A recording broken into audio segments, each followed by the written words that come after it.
ہمیں دوستو دنیا کا افسانہ نہیں آتا، ہمیں دوستو دنیا کا افسانہ نہیں آتا۔ حضرات گرامی، جیسا کہ آپ تمام حضرات کو معلوم ہے، آج کا ہمارا یہ پروگرام عظیم الشان پروگرام جلسہ دستار فضیلت و اصلاح معاشرہ کانفرنس کے نام سے قاری صاحب نے یہ عنوان دیا ہے۔ حضرات، پوسٹر اور دیگر رسائل کے ذریعے سے آپ حضرات تک یہ بات پہنچ چکی ہوگی کہ ہمارے فہرست میں ہمارا جو اشتہار ہے، اس میں قاری صاحب نے جن لوگوں کو منتخب کیا ہے بہت چنندہ لوگ ہیں۔ یہ لوگ وہ لوگ ہیں، ان کے دیدار کے لیے ہمیں کافی مشقت اور محنت کرنی پڑتی ہے۔ جب جا کے ان لوگوں سے ملاقات ہوتی ہے، ان سے دیدار ہوتی ہے اور ان سے کچھ لینے کا، ان سے کچھ سیکھنے کا موقع ملتا ہے۔ لیکن مبارکباد کے مستحق ہے قاری نسیم صاحب اور دیگر ذمہ داران جنہوں نے آج کا یہ پروگرام آپ حضرات کے لیے سجایا ہے۔ بہت خوبصورت پروگرام ہے، چنندہ لوگوں کو منتخب کیا ہے۔ حضرات، میں آپ کے گوشے گزار کر دوں کہ آج کے ہمارے جلسے کی جو سرپرستی فرما رہے ہیں حضرت الاستاذ حضرت مولانا الحاج شبیر احمد صاحب قاسمی مدث اللہ العالی، صدر المدرسین و ناظم تعلیمات مدرسہ اعجاز العلوم ویٹ و صدر جمعیت علماء ہند گڑھ مکتیشور ضلع ہاپوڑ سے تشریف لائے ہیں۔ اسی طریقے سے آج کے جو ہمارے مہمان خصوصی ہے، جن کے لیے آپ حضرات نے ایک سفر طے کر کے ان کے بیانات کو سننے کے لیے آج آپ یہاں جمع ہوئے ہیں، ان میں سے جن کا نام ہے حضرت مولانا محمد عبداللہ سالم قاسمی چترویدی صاحب، جو کہ بہت مشہور و معروف مقرر اور خطیب ہے، جو ارریہ بہار سے تشریف لائے ہیں۔ ان کا استقبال کرتے ہیں، اہلا و سہلا کہتے ہیں۔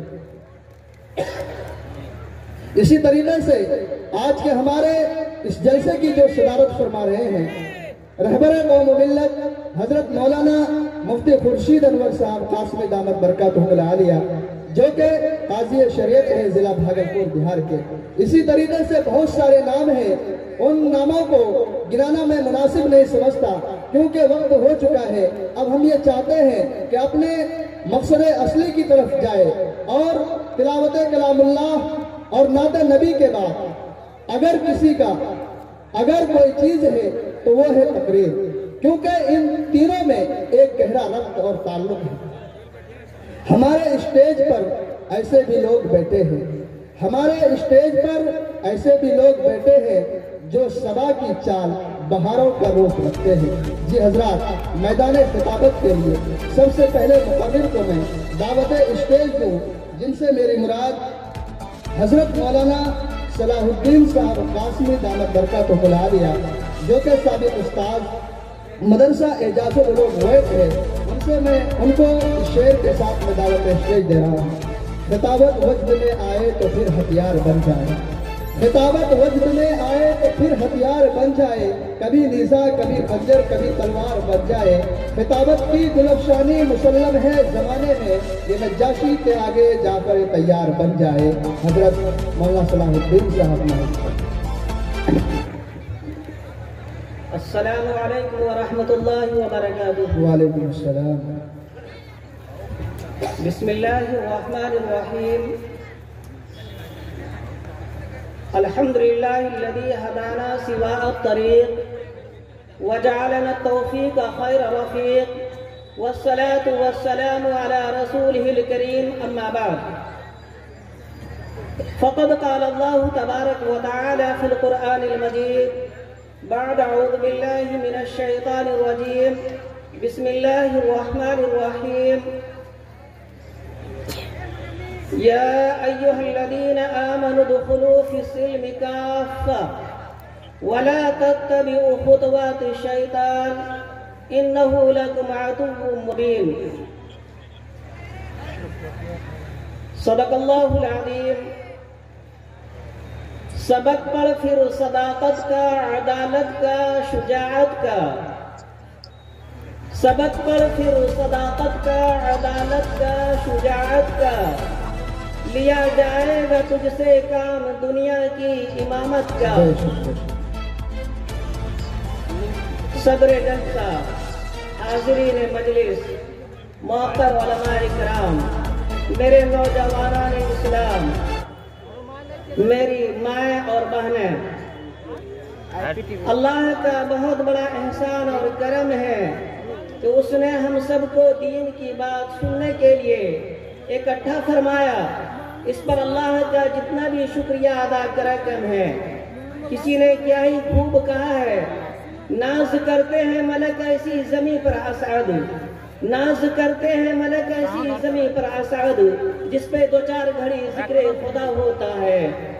محترم حضرات اور سامعین اکرام، میں نے ابھی آپ کے سامنے قرآن کریم کی ایک آیت کی تلاوت کی ہے۔ اس آیت کریمہ کے اندر اللہ تبارک و تعالی نے ہم مسلمانوں کو کھلے لفظ میں ایک بات کی طرف تنبیہ فرمائی ہے، اے ایمان والو تم اسلام میں مکمل طریقے سے داخل ہو جاؤ، پورا کا پورا اسلام میں داخل ہو جاؤ۔ ایسا نہ ہو کہ نام تو مسلمان کا ہو، کام تمہارا اسلام کے خلاف کا ہو۔ اس الفاظ کے اندر، اس آیت کریمہ کے اندر صاف طور پر ہم لوگوں کو ارشاد فرمایا گیا، اے ایمان والو تم اسلام میں مکمل طریقے سے داخل ہو جاؤ، وَلَا تَتَّبِعُوا خُطُوَاتِ الشَّيْطَانِ، اور شیطان کے نقش قدم پر مت چلو۔ اس سے صاف پتہ چلتا ہے کہ اگر اسلام کے طریقے کو چھوڑ کر کے ہم نے کوئی اور طریقہ اپنایا جو کہ ہماری شریعت کا طریقہ نہیں ہے، ہمارے نبیوں کا بتایا ہوا طریقہ نہیں ہے، ہمارے بزرگان دین کا وہ طریقہ نہیں ہے، صحابہ کرام کا وہ طریقہ نہیں ہے، تو سمجھ لیجئے کہ وہ شیطان کا طریقہ ہے۔ آج اس آیت کریمہ کو لے کر کے میں آپ کے سامنے بات کرنے جا رہا ہوں۔ اس آیت کریمہ کے اندر کھلے طور پر اللہ نے ہم کو ایک دھمکی کی شکل میں کہا، اے ایمان والو تم اسلام کے اندر مکمل طریقے سے داخل ہو جاؤ اور شیطان کے نقش قدم پر مت چلو۔ اگر تم شیطان کے نقش قدم پر چلو گے تو سن لو وہ تمہارا کھلا ہوا دشمن ہے۔ اِنَّهُ لَكُمْ عَدُوٌّ مُّبِينٌ، وہ تمہارا کھلا ہوا دشمن ہے۔ اور ہم میں سے کون آدمی ایسا ہے جو دشمن سے دوستی کرنا چاہتا ہو؟ کون آدمی ہے جو دشمن کی بات پر چلنا چاہتا ہے؟ ہم میں سے ہر ایک آدمی یہ چاہتا ہے کہ ہم جو ہے دشمن سے بچ کر کے اپنی زندگی گزاریں گے۔ اور اللہ تبارک و تعالی جس نے ہم کو اور آپ کو ساری دنیا کو بنایا، وہ کھلے طور پر یہ کہہ رہا ہے کہ اگر اسلام کے طریقے پر تم چلنے والے نہیں ہو تو یہ سمجھ لو کہ تم شیطان کے طریقے کو اپنانے والے ہو۔ آج ہم لوگ ہر معاملے کے اندر، ہر لائن کے اندر شریعت کو نہیں دیکھتے بلکہ اپنی خواہش کو، اپنی منمانی زندگی کو دیکھتے ہیں۔ ہمارے اور آپ کے آقا محمد رسول اللہ صلی اللہ علیہ وسلم نے ارشاد فرمایا، الکیس من دان نفسہ وعمل لما بعد الموت، عقل مند انسان وہ ہے جس نے اپنے آپ کو سمجھ لیا، جس نے اپنا محاسبہ کر لیا اور مرنے کے بعد والی زندگی کے لیے انہوں نے کام کیا۔ ہم میں سے کون کون آدمی ہے جو اپنے کو بے وقوف سمجھتا ہو؟ ہر ایک آدمی اپنے کو عقل مند سمجھ رہا ہے، ہر ایک آدمی اپنے کو ہوشیار سمجھ رہا ہے، ہر ایک آدمی کی زبان پر یہ ہے کہ ہم سے زیادہ بدھی جیوی کوئی نہیں، ہر ایک آدمی کی زبان پر یہ بات ہے کہ ہم سے زیادہ کوئی چالاک اور ہوشیار نہیں۔ جب ہم ہوشیار اپنے آپ کو کہلاتے ہیں تو آقا مدنی محمد رسول اللہ صلی اللہ علیہ وسلم نے صاف طور پر ارشاد فرمایا، الکیس من دان نفسہ، انسان میں سے عقل مند انسان وہ ہے جس نے اپنا محاسبہ روز کر لیا۔ آپ میں سے اگر کوئی بزنس کے لائن میں ہے، روزانہ اگر اس کو گھاٹا ہونا شروع ہو جائے وہ آدمی اس بزنس کو، اس کاروبار کو چھوڑ دیتا ہے۔ تو ہمارے اور آپ کے آقا محمد رسول اللہ صلی اللہ علیہ وسلم نے ہم لوگوں کو یہ فرمایا کہ اگر تم عقل مند بننا چاہتے ہو تو روزانہ تم اپنا محاسبہ کرو کہ تم سے کتنی غلطیاں ہوئی اور کتنی اچھائیاں ہوئی، تم نے کون سا کام ثواب کا کیا اور کون سا کام برائی کا یعنی گناہ کا کیا۔ آپ سوچ سکتے ہیں اگر ہم نے ایسا نہیں کیا تو یہ سمجھ لیجئے کہ ہم جو ہے اپنی منمانی زندگی گزار رہے ہیں۔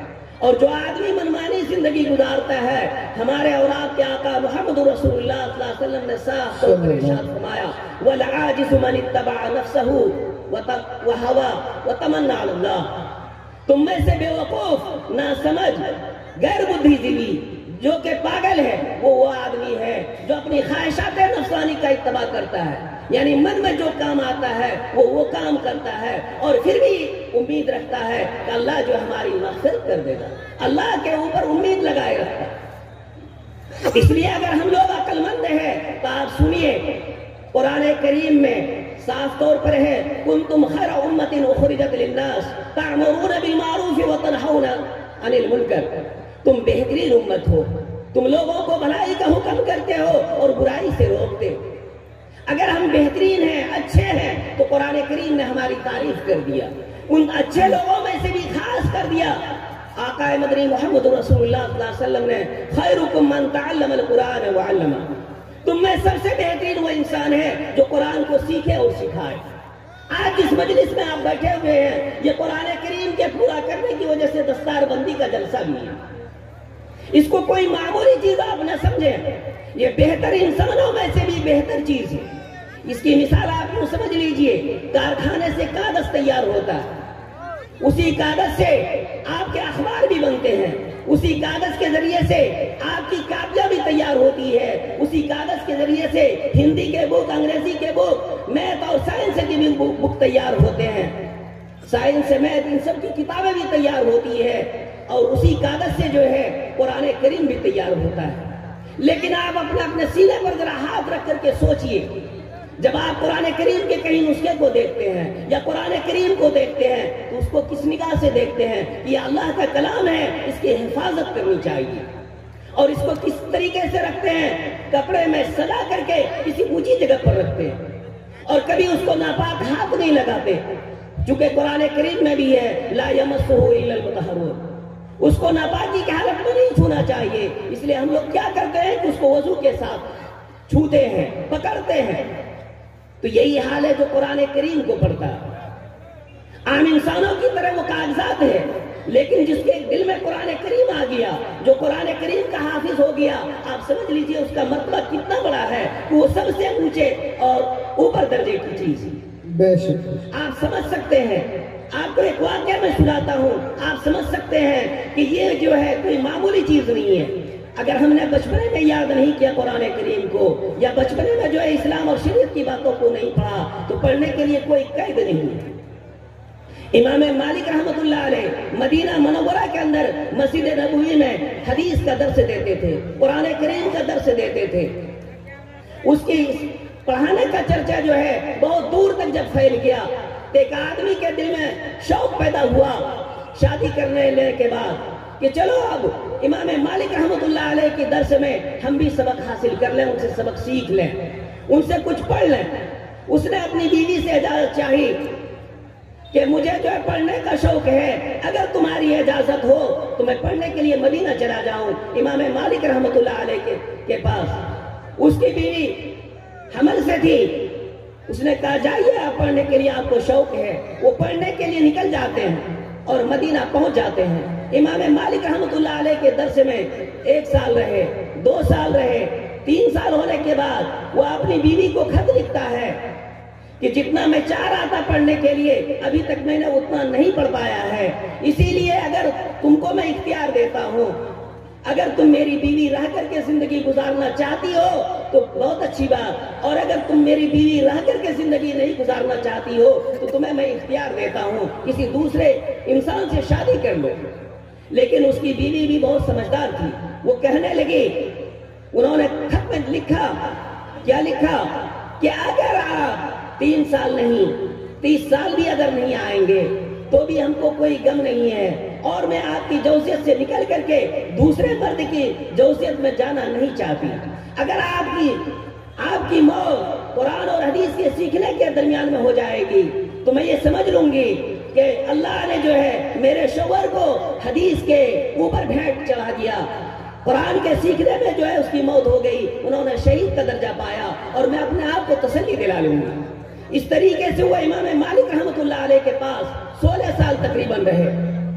جس وقت وہ جا رہے تھے، چونکہ اس کی بیوی ماں بننے والی تھی، لڑکا پیدا ہوتا ہے، اس لڑکے نے کمایا، 16ویں سال میں جب وہ حج کرنے کے لیے جانے لگا تو اس کی ماں جاتے وقت کہا، بیٹا جب تم مکہ سے مدینہ جاؤ گے، مکہ کے تمام ارکان کو ادا کر لینے کے بعد جب مدینہ جاؤ گے تو مدینہ میں لوگوں سے پوچھنا، وہاں پر کوئی امام مالک رحمت اللہ علیہ ہے، امام مالک ہے جو قرآن اور حدیث کی باتیں بتاتے ہیں، پڑھاتے ہیں، ان کے درسگاہ میں تمہارے ابا عبد الرحمن ابن قاسم ہوگا، ان سے ملنا، ان سے اپنے حق میں دعائیں کرانا اور میرے لیے بھی جو ہے میرا سلام کہنا۔ آپ سوچ سکتے ہیں 16 سال تک جس نے اپنے بچے کو اب تک نہیں دیکھا ہے، اپنی بیوی کا خبرگیری نہیں کیا ہے، وہ بچہ جب جاتا ہے مدینہ منورہ اور بغل میں پوچھتا ہے کہ امام مالک رحمت اللہ علیہ، یعنی امام مالک کا کون سا درس ہے، لوگوں نے اشارے سے بتا دیا۔ جب امام مالک کے کلاس میں وہ پہنچتے ہیں، پہنچنے کے بعد وہ لڑکا کہتا ہے، افیکم عبد الرحمن، تم میں سے عبد الرحمن ابن قاسم کون ہے؟ امام مالک رحمت اللہ علیہ نے اس کی طرف اشارہ کر دیا۔ عبد الرحمن ابن قاسم جو ہے اس نوجوان کی طرف کھڑا ہو جاتا ہے۔ جیسے اس نوجوان کی طرف وہ کھڑا ہوتا ہے، ایک روایت میں یہ بات آتی ہے کہ اس نوجوان نے اس انسان کو جو اس کا باپ تھا اپنے ہاتھ سے اٹھایا اور اٹھا کر کے اس کو جو ہے جس طریقے سے پیار محبت کے ساتھ گلے لگتا ہے اس طریقے سے لگا اور آہستہ سے کان میں کہہ دیا، میں تمہارا بیٹا ہوں اور ممی نے جو ہے آپ کو سلام کہا ہے، ماں نے، والدہ نے آپ کو سلام کہا ہے۔ اتنی بات سننی تھی، چونکہ اس نے کان میں کہا تھا۔ عبد الرحمن ابن قاسم رونے لگے، اب اتنا رو رہے ہیں کہ امام مالک رحمت اللہ علیہ بھی پریشان۔ وہ کہتے ہیں، عبد الرحمن کیا بات ہے؟ کیا کوئی گھر میں مر گیا یا کسی نے کوئی مرنے کی کوئی خبر دے دی یا اور کوئی بات ہے؟ بتاؤ تو صحیح۔ لیکن عبد الرحمن ابن قاسم کوئی بات بتانے سے انکار کر رہے ہیں۔ لیکن امام مالک رحمت اللہ علیہ جس طریقے سے ضد کرتے گئے، لاسٹ میں عبد الرحمن ابن قاسم کو بتانا ہی پڑا۔ انہوں نے یہ کہا، جس وقت آپ پڑھانا شروع کیے تھے اور آپ کی پڑھائی کا چرچا ہمارے علاقوں تک پہنچی، میرے دل میں بھی یہ شوق پیدا ہوا کہ میں بھی پڑھنے کے لیے امام مالک رحمت اللہ علیہ کے درسگاہ میں جاؤں گا۔ چنانچہ میں نے بیوی سے اجازت مانگی، لیکن میری بیوی اس وقت حمل کی حالت میں تھی۔ میں آپ کے پاس 3 سال رہا، 3 سال کے بعد میں نے بیوی کے پاس خط لکھا کہ اس طریقے سے اگر تم میرے اختیار میں رہنا چاہتی ہو رہو، نہیں تو تم کو ہم اختیار دیتے ہیں کسی دوسری سے شادی کر لو۔ لیکن اس نے بھی وہ یعنی ہمت کے الفاظ کے ساتھ جواب دیا کہ 1-2 سال نہیں، 30 سال بھی آپ نہیں آئیں گے تو بھی جو ہے میں آپ کی زوجیت سے نکلنے والی نہیں ہوں۔ آج یہ میرا نوجوان بیٹا ہے جو 16 سال کے بعد آج آیا ہے اور اس نے جو ہے مجھے سلام کہا اپنی ماں کا، اور پھر وہ بیٹا جس کو میں آج تک دیکھ نہیں پایا، جس کو میں نے آج تک کھلا نہیں پایا، جس کے لیے میں کبھی کوئی کھلونا لا کے نہیں دے سکا، آج وہ بیٹا مجھ سے گلا مل رہا ہے۔ اس لیے میرے آنکھ سے آنسو جو ہے ٹپک رہے ہیں۔ اب بتائیے، پڑھنے کے لیے کیا کوئی قید ہے؟ کوئی قید نہیں ہے، جس وقت چاہیں آپ پڑھ سکتے ہیں۔ لیکن آج ہم لوگ کیا سوچتے ہیں کہ نہیں، بچپنے میں اگر نہیں پڑھا تو بڑے ہو کر کے کیا پڑھیں گے؟ یہ ہمارا بھول ہے۔ اللہ کے یہاں ہم لوگوں سے سوال ہوگا، کیا دنیا کی ساری چیزوں کو تم سیکھ رہے تھے؟ کھیتی کرنا کا اگر کوئی آدمی نہیں جانتا، وہ بھی سیکھ کر کے یا پوچھ کر کے کہ کون سا بیج کون سا کھاد ڈالیں گے زیادہ پیداواری ہوگی، تو آپ سے سوال ہوگا کیوں نہیں آپ علم کے بارے میں پوچھا اور علم کو سیکھ کر کے زیادہ سے زیادہ نیکی کمانے والا کام سیکھتے، تاکہ آج آپ کا اونچا مرتبہ ہوتا۔ اس لیے آج ہمیں ضرورت ہے کہ ان طلباء کرام کے ساتھ ساتھ پڑھانے والوں کی بھی عزت کریں، اور اپنے علاقے میں سب سے پہلی فرصت یہ ہے کہ ہم اپنے علاقے میں جو ہے بچے سے لے کر کے بچیوں تک کو دینی تعلیم دیں، اور اس کے بعد ہی اگر چاہیں آپ جو اس کو جو ہے انگریزی تعلیم دیں۔ لیکن سب سے پہلی فرصت کے اندر آج ہمیں بھی اور آپ کو بھی ضرورت ہے کہ اپنے بچوں کو جو ہے اسلامی تعلیم دیں۔ اگر ایسا نہیں کرتے ہیں تو سمجھ لیجئے کہ ہم نقصان اٹھانے والے ہیں، اور پھر جو ہے غیروں کے طریقے کو اپنانے والے بن جائیں گے۔